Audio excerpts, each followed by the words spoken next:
అవును, దిద్దుబాటు చేస్తే ఎవరు బాగుపడతారు?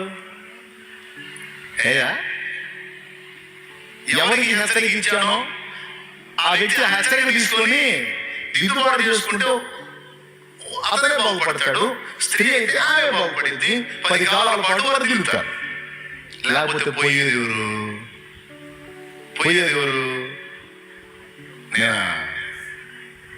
చెప్పటం నా ధర్మం, వినకపోతే నా కర్మ. వినకపోతే నా కర్మ కాదు, విననోడి కర్మ. దేవునికి స్తోత్రం. ఎవరు అన్నట్టున్నారు, చెప్పడం నా ధర్మం, వినకపోతే నీ కర్మ అని. నా కర్మ కాదు బాబా, విననోడి కర్మ. వినాలి, వెంటనే ఆచరణలోకి తీసుకోవాలి. ఈ రోజే ఒక సంగతి నీలో దిద్దుబాటు దేవుడు చూపిస్తే ఈ రోజే నువ్వు దాన్ని దిద్దుకొని ఆ లోపాన్ని సరి చేసుకొని మళ్ళీ నడక స్టార్ట్ చేయాలి. అలాంటి మైండ్ని అలవాటు చేసుకోవాలి. పిల్లలు చెప్పని, పెద్దోళ్ళు చెప్పని, లోపంగా కనపడ్డప్పుడు తప్పకుండా దిద్దుకుంటేనే 10 కాలాల పాటు బాగుపడతాం, 10 మందికి దీవెనకరంగా ఉంటాం. లేకపోతే ఖచ్చితంగా చెడతాం. చెప్పేవాళ్ళు అయితే చెడిపోతారంటారే, అట్టయిపోద్ది బతుకు.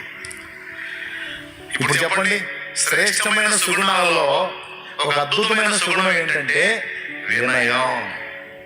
వినే బుద్ధి, నేర్చుకునే బుద్ధి, మెత్తగా లోబడే బుద్ధి, దీన మనసు, దిద్దుకునే మనసు.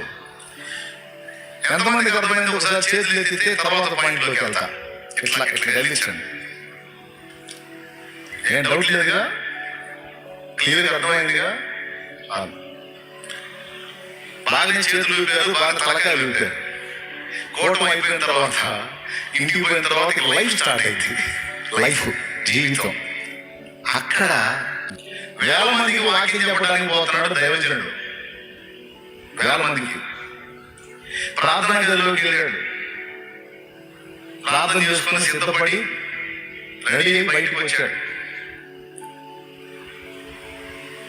ఏమండి, ఏది ఆత్మీయంగా సిద్ధపడి బయటకు వచ్చాడు. వెళ్ళి స్నానం అది చేసి అంతా డ్రెస్ వేసుకొని, షూస్ వేసుకొని, బూట్లు కూడా వేసుకున్నాడు.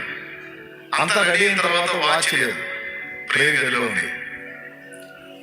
అప్పటికే టైం అవుతుంది. ఇప్పుడు ఏం చేయాలా? బూట్లు విప్పుకొని మళ్ళా కట్టుకోవాలంటే టైం పట్టింది. ఆ బూట్ కాలు పెట్టాడు ప్రార్థన గదిలో. తను ప్రార్థించుకునే గదిలో ఇంత కూతురు, ఆయన కూతురు వచ్చేసింది. డాడీ, నువ్వు ప్రార్థన చేసుకుని, మనం ప్రార్థన చేసుకునే ప్రార్థనా గదిలోనికి షూస్ వేసుకొని అమర్యాదగా ప్రవేశించవచ్చా అని అడిగింది. అట్లా కాలు పెట్టాడో లేదో వెంటనే వచ్చి ఆ మాట అంది. ఎంత వయసు ఉన్నది? ఇతను 1000 మందికి చెప్పేవాడు, ఈమెమో 8-9 ఏళ్ల పాప. పాయింట్ అవుట్ చేసింది తండ్రిని. ఆ తండ్రి ఏమన్నాడు తెలుసా? అలా ప్రార్థన గదిలో పెట్టిన బూట్కాలు వెనక్కి తీసి, సారీ తల్లి, తప్పైనమ్మా అన్నాడు. తప్పు తల్లి, నిజంగా చేయకూడదు అట్లా. ప్రార్థన గది కదా, బూట్కాలు తెల్లకూడదమ్మా, ఇంకోసారి చేయదు తల్లి, నువ్వు వెళ్ళి తెమ్మా వాచ్ అన్నాడు. అప్పుడు వెళ్ళి తీసుకొచ్చి ఇచ్చింది. ఇప్పుడు ఆ చిన్నదాంతో అలా ఒప్పుకోవడం అవసరమా? ఇప్పుడు అలాగే ఇంట్లో మీరు కొట్లాడేటప్పుడు పిల్లలు వచ్చి చెబుతూ ఉంటారు, మమ్మీ డాడీ అంతే అంటాడు, నువ్వు ఆగు మమ్మీ అంటే అని కుక్క అరిసినట్టు అరిసి తగిలావు కదా పిల్లల్ని. ఎన్నిసార్లు తెలివి ఉంటావు? అబద్ధాలు ఆడకుండా నిజం చెప్పు. డాడీ, మమ్మీ అంతే డాడీ, నువ్వే కొంచెం కంట్రోల్ అవ్వు డాడీ అంటే అని పిల్లల్ని ఎన్నిసార్లు గద్దించుంటావు.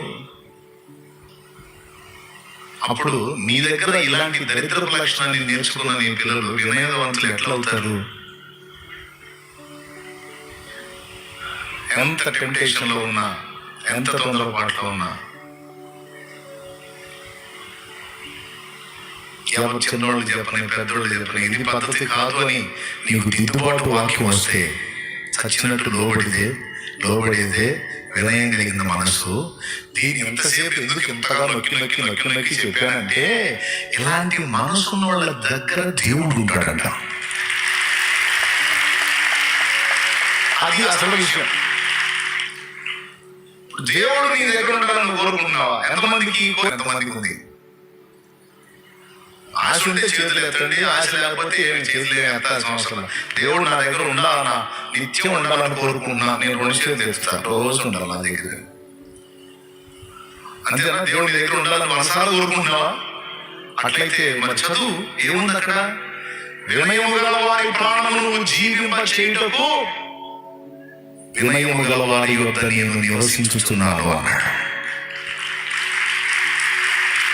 నేను చెప్పాను అక్కడ ఉందా? సో దేవుడు మహోన్నతమైన పరిశుద్ధ స్థలంలో నివసించే దేవుడు వినయం కలిగిన వాళ్ళ దగ్గర కూడా ఉంటాడంట. దావీదు గొర్రెలు కాసుకుని నిన్ను మహారాజుని చేశాడు. అతి గతి లేని, ఏ విలువ లేని, అవమానాల బతుకైన నీ బతుకుని ఘనపరిచి గొప్ప చేశాడు నా దేవుడు. ఏమిటి దావీదు నువ్వు చేసింది? ఉరియాని ఏం చేయించావు? ఉరియా భార్య అయినటువంటి బత్షెబాని ఏం చేశావు? అంటే దావీదు ఏం చేయొచ్చో తెలుసా? దావీదు రాజు. ఎవరక్కడ? ఆ చిత్త మహాప్రభు. ఈ నాతాను తీసుకెళ్లి అనొచ్చు. కేసు మాఫీ అయిపోయింది అనుకునే తెలిసింది, ఇతను వేసేసేయండి అంటే అయిపోయింది అన్నాడా? సింహాసనం మీద నుండి లేచి పరుగున గదిలోకి వెళ్ళి సాష్టాంగపడి అడవడం మొదలు పెట్టాడు. అయ్యో దేవా, ఎంత తప్పు జరిగింది. శాప భయమున నేర్చుచు దావీదు తన పాప రూపము చూచు. శాప భయమున నేర్చుచు దావీదు తన పాప రూపము చూచు. వదలకుండగా ప్రభుని పదములు సంధించి, వదలకుండగా ప్రభుని పదములు సంధించి. ఒక్క మాట కోసం పాడా. తను చేసిన పాపానికి ఏమేమి ఫలితాలు వస్తున్నాయో నాతాను చెప్పేశాడు. అయితే ఇది కాదు నాన్న, కరుణాపీఠము చేయాలి, అది పాట. నేనేమో శరణంలో ఎత్తుకుంటా, వాళ్ళకేమో ఆ పాట ఏదో తెలియదు. పాపం వాళ్ళ బాధలు వర్ణాతీతం. దేవునికి స్తోత్రం. శాప భయమున నేర్చుచు దావీదు తన పాప రూపము చూచుచు. అదే సౌలునుకో ఏ చేసేవాడు అనేవాడు, ఎవరిని నాతాన్ని లేపేసేవాడు, తన తప్పుని ఎత్తి చూపిన నాతాన్ని ఎత్తేసేవాడు. కానీ దావీదు అలా కాదు, గుండె పగిలిపోయింది.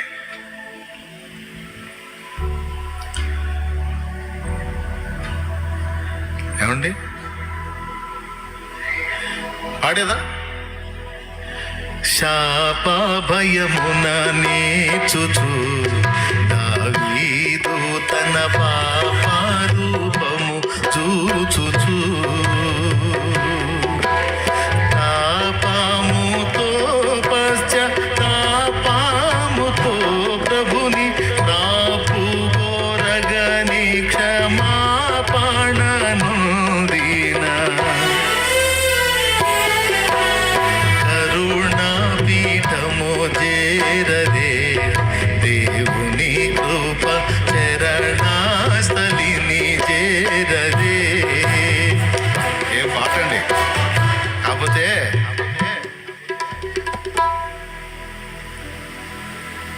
వాళ్ళకి భలే ఉల్లాసంగా ఉంది. కంటిన్యూగా పాడితే నిద్రపోతారా? అయ్యలారా, నీ రా అనకూడదు కదా. సరే, దేవునికి స్తోత్రం. ఇది ఒక దరిద్ర భాష వచ్చింది, ఈ అరేతురే భాష. ఇది పోవాలా? ఇది ఒక చండాలం.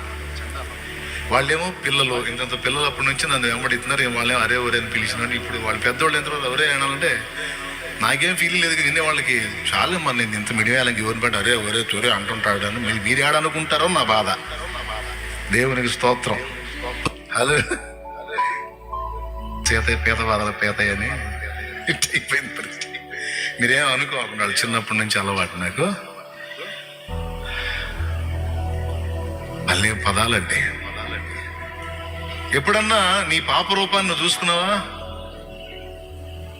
దావీదు తన పాప రూపాన్ని చూశాడు. అయ్యో నేనేనా ఇంత దారుణమైన పని చేసింది. పొరుగువాని భార్యను ఆశించడమే తప్పైతే ఆమెను ఆశించి ఆమెను చెరపటమే కాకుండా ఆమె భర్తను కూడా చంపించాను. నేనేనా ఇంత దుర్మార్గం చేసిందని ఏడ్చి పశ్చాత్తాపడి దేవుని కాళ్ళు గట్టిగా పట్టుకున్నాడు. ఏమని అడుగుతాడో తెలుసా? నువ్వు నన్ను ముట్టొద్దయ్యా, ఈ సోపుతో నన్ను గడుగు అంటాడు. ఎందుకంటే నువ్వు ముట్టడానికి కూడా నేను అర్హుణ్ణి కాను, నువ్వు నన్ను తాకి కడగటానికి కూడా యోగ్యుడిని కాను, ఈ సోపుతో నన్ను గడుగు. అంత పవిత్రుణ్ణి, అంత నీచుణ్ణి, అంత దరిద్రుణ్ణి, అంత పాపిని. దేవా నేను మంచోడిని కాదు దేవా, నేను నీచుణ్ణి దేవా. నువ్వు నన్ను శాపానికి అప్పచెప్పటం న్యాయమే, నువ్వు నన్ను కష్టాలకు అప్పచెప్పటం న్యాయమే, నువ్వు నన్ను బాధలకు అప్పచెప్పటం న్యాయమే. ఎందుకంటే నేను మంచోడిని కాదు. ఎంత వినయ. తప్పు జరిగినా, పొరపాటు పడినా, తేడా పడినా ప్రవక్త వచ్చి గద్దించగానే ప్రవక్తను ఏదో చేయమని ఆజ్ఞాపించలేదు, అహంకారంగా ప్రవర్తించడం లేదు. కానీ పశ్చాత్తాపంతో అయ్యో నా పాపం నా దేవుడికి మరుగై ఉండలేదే, ప్రవక్తగా చెప్పి నన్ను నా దగ్గరికి పంపించాడా? అయ్యో దేవా నీ గ్రంథంలో రాశావా నా పాపాన్ని?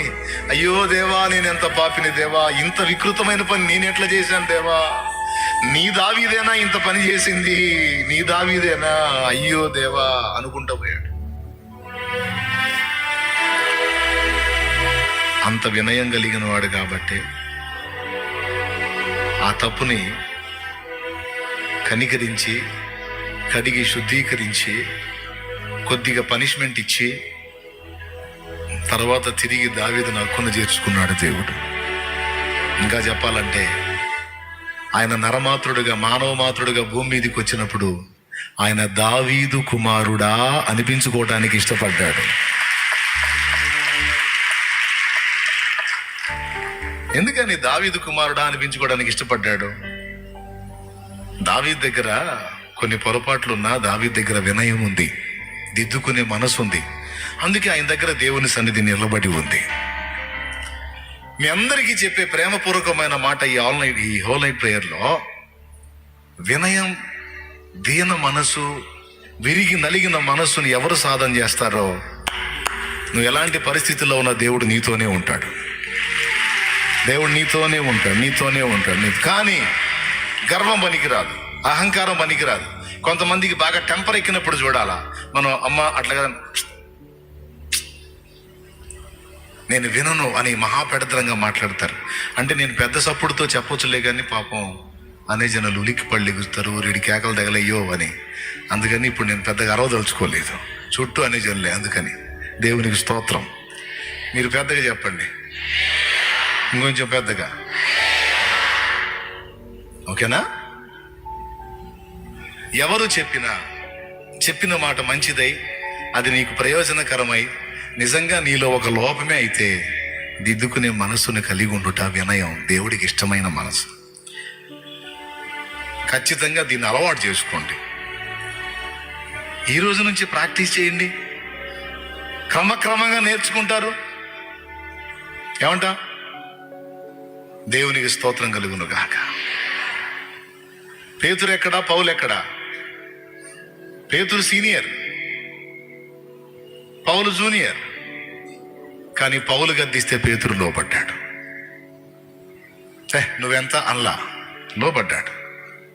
కాబట్టి నీకైనా నాకైనా ఆ దైవ జనాంగానికైనా ఈ లైవ్లో వినే వాళ్ళకైనా ఎవరికైనా సరే గుర్తుపెట్టుకోండి, అన్నీ నాకు తెలుసని అహంకారాన్ని చూపొద్దు. బుద్ధి చెప్ప పూనుకున్న వాళ్ళని గద్దింప పూనుకున్న వాళ్ళని, సరిచేయడానికి పూనుకున్న వాళ్ళని అడ్డగించొద్దు. వాళ్ళని స్వాగతించండి, దిద్దుకోండి, ఆశీర్వదించబడతారు. దేవుడు మీ దగ్గర ఉంటాడు అంతే. ఎందుకంటే ఆయన ఒకటి అనుకుంటాడు, నా బిడ్డకి లోపాలున్నా, కొన్ని పొరపాట్లున్నా నా బిడ్డలో అవి చూపిస్తే అవి దిద్దుకునే మనసు వాడికి ఉంది, ఆమెకుంది. కాబట్టి నేను వాళ్ళతోనే ఉంటాను. ఎటుపక్క నుంచి నేను ఏ మాట చెప్తానో సరి చేసుకుందాం అని ఎప్పుడు తమలోకి తాము చూసుకుంటా ఉంటారు కనుక వీళ్ళు నాకు కావాలని దేవుడు మనల్ని కోరుకుంటాడు, మన దగ్గర ఉంటాడు. ఇది చాలా అవసరమైన విషయం. అందుకే ఇది నన్ను